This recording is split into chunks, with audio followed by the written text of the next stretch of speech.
हेर्नुहोस् है गाइस हो हाम्रो गाउँमा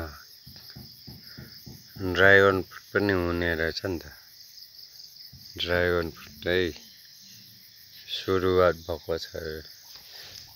यो एउटा अब यहाँ निस्किनु आँट्यो। यहाँ एउटा पुरा यो पालिदेखि चाहिँ फल्छ जस्तो छ। यो पालिदेखि नै सुरुवात भएको हो। यसरी चाहिँ मैले नजानेको पनि हुन सक्छु। यिनीहरू कसरी गर्नुपर्ने हो खासै मलाई ड्रागन फ्रुटको बारेमा मलाई थाहा छैन। र पनि यहाँ माथि पनि रहेछ। माथि रहेछ। त्यहाँ पनि हुनु आँट्यो। तीनटा चाहिँ फुल्नु आँट्यो है। यहाँ तीनटा कोपिला